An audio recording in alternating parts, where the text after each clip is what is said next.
Hello students, in the last video we have seen the general characteristics of the phylum Mollusca. So as already I have mentioned that the phylum Mollusca, the typical characteristics of the Mollusca is the presence of mantle.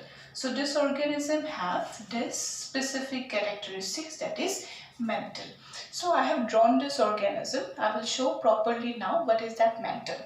So I have told you that the organism, if you come to the body form, then this organism are going to be divided in three parts. So what are those three parts? See, this is the head region. Okay. So this is the head. This is visceral hump, and this one. This is muscular foot. So this is just their main body parts. Now above this visceral hump and the head, there is a layer, I have told, the pearl formation layer. What is present? That is mantle. So just above the visceral hump, what is present? The mantle. So this mantle, this is also known as pallium. Remember that the word pallium means mantle. Now this mantle have the capacity to secrete the outer exoskeleton, that is made up of calcium carbonate. What is that? That is the exoskeleton or the shell. So in this organism, the outermost shell is present over the mantle, and that is present in case of some snail and some other organisms. But yes, lots of organisms do not have the shell also. So shell is not a typical characteristics of phylum Mollusca. It is the normally whatever we see in the terrestrial condition, which is very common. This is in case of snail, where we will see the exoskeleton. Otherwise octopus, sepia, loligo, in them this is not present. So shell will be not present. So the next we will move to the physiological characteristics. So let's just start.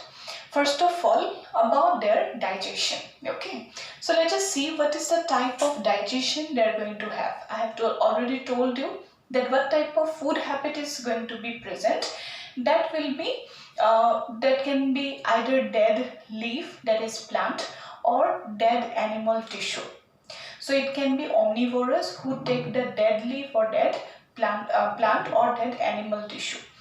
Now whenever it comes to their digestion, okay, so that digestion is extracellular. So it is only extracellular. Already we know the type of digestion is only extracellular type of digestion. If it comes to their digestive tract, then what type of digestive tract will be present? If you see in the body plan, I told you in the last part of the earlier video that the body plan is tube within tube body plan, right? So in this organism, they are going to have a proper mouth. So here this one, this is going to be the mouth, right? Here in this region, they will have the file-like rasping organ. So this is a teeth-like structure present, that is known as radula. And radula, this is very common in phylum Mollusca. You will get this question in your HS examination, MCQ examination. You will get what is actually that radula means. Radula is present in which organism? What is the main function of radula? So radula is present in case of phylum Mollusca, where this mouth is going to have some transverse chitinous structure. Remember, it is made up of chitin. I told you what is about chitin. So what was chitin? Chitin is actually a homopolysaccharide. It's made up of carbohydrate, where the unit is N-acetyl glucosamine. So here the head, first of all, the mouth is present, and in that mouth they will have transverse structure which is thick, helps in rasping, that means grinding the food, that is radula. Radula is present. Now after that, come to the next part here, this region, this one, this is their stomach. and they're going to have a coil structure. What is that? This is going to be the intestine, and from here this part, this will be known as anus, from where they will remove the waste product. So about their digestive tract, this is going to be complete digestive tract, okay, where it will lead from the mouth, then from small esophagus it will go to the stomach, then after that they will have a coiled intestine, and after that it will be the anus. Now for digestion they are going to have one enzyme releasing organ, and that is known as hepatopancreas. So you can take here, this is known as the hepatopancreas. So this hepatopancreas will release the necessary enzyme which will help in digestion of the food products they have ingested. So hepatopancreas is present in the visceral hump. So this is going to protect protected by this mantle cavity, that mantle lining. Now about their respiration. See, this whole phylum Mollusca, this is also known as the amphibians of invertebrates. Now what is amphibian? What is amphibian? Amphibian means the organism which can live in both the terrestrial condition as well as aquatic condition. Okay, in Assamese it is called as ubhosor. What happened? They will live in both the two condition, that is in the terrestrial condition also, in the aquatic condition also. So what happened? If suppose this is the snail, they are living in the aquatic condition, they will help by this gill. And this gill also look like a feather-like structure which is present in the mantle cavity. And also they are going to have lung-like structure that is known as pulmonary structure. Okay, so they are going to have both the pulmonary structure, pulmonary sac, as well as the gills. So that's why they can live in the aquatic condition as well as in the terrestrial condition. Otherwise, if you see in case of the octopus, it is completely marine, it lives only under the water, so they are going to have gills. And if it is terrestrial organism, they are going to have only lung-like structure, so they will have pulmonary respiration. So if it comes to respiration, you can see in case of phylum Mollusca, you will get only gills, only lungs, and both lung and gill. In octopus, gill is present. In some one organism, that is snail will have both gill and the lung. And the last, that will be suppose some terrestrial, predominantly it lives in the terrestrial condition, you will going to have the pulmonary sac or simply lung. So in the respiration, see, they are going to have gills in the aquatic form and lungs in the terrestrial form. And for the amphibian organism, that means who live in both the water and the terrestrial soil condition, they will have both. Okay, so in case of this organism, the respiration will be both branchial if it is by gill and pulmonary if it is by lung. Next one, come to circulation. See, circulation is going to be important now. Why? Because the organisms of phylum Mollusca, it is going to be two completely separate groups depending upon circulation. Why? Because some of them, they're going to have closed circulation and some of them, they're going to have open circulation. Okay. Now, how many organisms they will have closed circulation? Closed circulation will be found in the cephalopod. Cephalopod and the rest of the organism, that is non-cephalopod, they are going to have open circulation. So let me write here, that is in case of cephalopod, we will have closed circulation, and in the non-cephalopod, they are going to have open circulation. Now what is cephalopod? If you break this word cephalopod, then you will get cephal and poda. Cephal means head and poda means the legs or the locomotory organ, limbs. Now those organisms which arise the limbs from the head is known as cephalopoda. Now which organism will arise the legs from the head? So all of us, we know, we have drawn somewhere in our time, that will be what? this organism, that is octopus. So in case of octopus, what happened? Their body is going to have the head, and from the head the legs or the limbs they're arising. Octopus is going to have 8 legs or 8 limbs. Actually these are the suckers. So it is actually also helping in locomotion. So we will consider this as a limb. So what happened in case of this cephalopoda, that is in case of some organisms like octopus or sepia, they are going to have closed circulation. That means they are going to have the blood vessels, then they will have the blood within the blood vessel, and always blood will flow inside the blood vessel only. But if you see the non-cephalopod, that means other than the cephalopod molars, rest of all the organisms, what we can call non-cephalopod. So if you see in case of snail, the organism snail is going to have open circulation. So in open circulation, what happened? In open circulation, actually they are going to have, see, a very interesting thing is happening. Suppose this is the organism, blood vessels are present. Okay, snails also going to have blood vessel. Inside the blood vessel, they will have blood, and they will also have heart-like organ that will help in pumping the blood inside the blood vessel. So they are going to have heart-like pumping organ too. Okay, so whenever those heart-like pumping organ will pump the blood will flow in the blood vessel. But this blood vessel is not present throughout the body. In certain region, the blood vessel will be present. Now what will happen? This blood first of all will flow in the blood vessel, and after that whenever it will be pumped, it will go to the open space. So what happened at one period of time, the blood will be flown and it will be flown in the open space, right?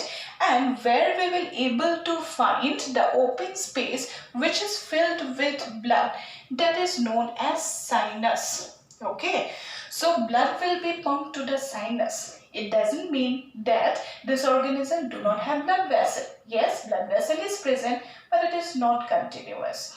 Then they will also have heart-like pumping organ who will pump the blood. And whenever blood vessel will pump the blood, it will pump to the open spaces. This is called as sinus. So in case of them, the non-cephalopod, they are going to have open circulation. Yes, in them, they are going to have one respiratory pigment too. And what is that respiratory pigment? The respiratory pigment is hemocyanin. Okay, remember that this is known as hemocyanin. Okay, so in the circulation point, remember this organism is going to have hemocyanin as a respiratory pigment. Next characteristic, see if it comes to excretion. Now, if it comes to excretion, numbers of organs are present. So what are they? See, in case of gills, the gills are also capable of removing the nitrogenous waste product. But along with that, other type of excretory organs are also present who can take the nitrogenous waste product from the food, and after that it will be removed outside by some another type of excretory organs. What are they? See, for excretion they are going to have gills, they are going to have organ of Bouguereau and Cabre's organ. Okay, so in this group of organism, they are going to have gills, organ of Bouguereau and Cabre's organ. All of them, they are the excretory organs. Now come to the nervous system. If it comes to nervous system, they are going to have a specific characteristics. What is that? They are going to have paired ganglia. Okay, so what happened? From the head, one spinal cord like structure is arising, which is the double ventral nerve cord. Nerve cord is present. Now the next thing, that it is going to have paired ganglions. Now what is the meaning of ganglion? I will tell you here. That already we know the structure of neuron, right? In the class 8 or 9 we have drawn the neuron. This neuron is like this, right? This is going to have a long structure. This is the axon, this is the cell body, and these are the dendrites. Okay. Now, if the cytons are present one above another, vertically one above another, suppose this is one neuron, above that there is another neuron, above this there will be another neuron. Okay, so this way, if you have a number of neuron one above another vertically, then you will have a cluster of cyton, cluster of dendrites, cluster of axons. So this region where we will have numbers of cytons together, it will form a globe-like structure, and that is nothing but known as ganglion. Okay, and whenever it comes to those axons, they're coming together like a bundle of hair, and bundle of dendrites that will also come, and whenever those axons or dendrites they are also present together like this, it will be covered by a connective tissue, and that will be known as a nerve. Okay, whenever we used to say those nerve, my nerve is present here, those nerve we used to actually use in our normal language, that nerve is nothing but the bundle of axons or bundle of dendrites. All those things we will see in the nervous system. We have a separate chapter from human physiology. We'll discuss all those things later on. But for now, just remember, they are going to have paired ganglions, okay, where the cluster of neurons are present. Okay. Now, after that, come to the sensory organ. So, a very important structure thing is present, that in this group of organisms, see here in the head region, have you seen this structure? Okay, so this organism is going to have eye. Okay, and that eye is not specific to see the objects, it is just sensitive to light. Okay, so they are going to have eye, they are going to have tentacle, they are going to have a very unique organ. What is that organ? That is known as osphradium. Okay, now what is osphradium? Osphradium is actually one specific sensory organ who can understand the chemical nature of the water or the food. So what happened? If it comes to the osphradium, it can check the chemical nature. So this is a chemoreceptor. So remember, this osphradium is also going to be very important. Otherwise, throughout the body, they will have touch receptor. So the touch receptor will be known as the tactile receptor. They're also going to have that statosis, which is acting as a balancing organ. All those things already we have seen in the phylum Arthropoda, that will be present. Arthropoda will have a little bit more sensory organs. In them, they will have eye, they will have tentacle, they will have osphradium, and they will have the touch receptor known as the tactile receptor. Okay, so this is going to be tactile receptors, they are also be present. Now after that, come to reproduction.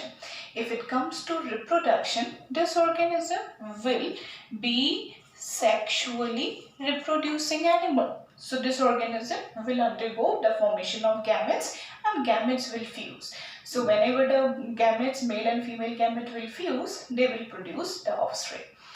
Now, if it comes to their condition, whether they are monoecious or dioecious, then this phylum Mollusca will include both monoecious and dioecious organism.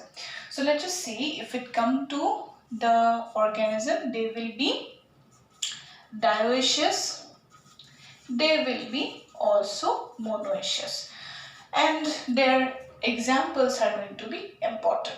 So if it comes to dioecious organism, how many organisms are dioecious? Just remember few of the examples. What are they? See, if it is Pila, snail, that is completely distinct, male and female organisms are present.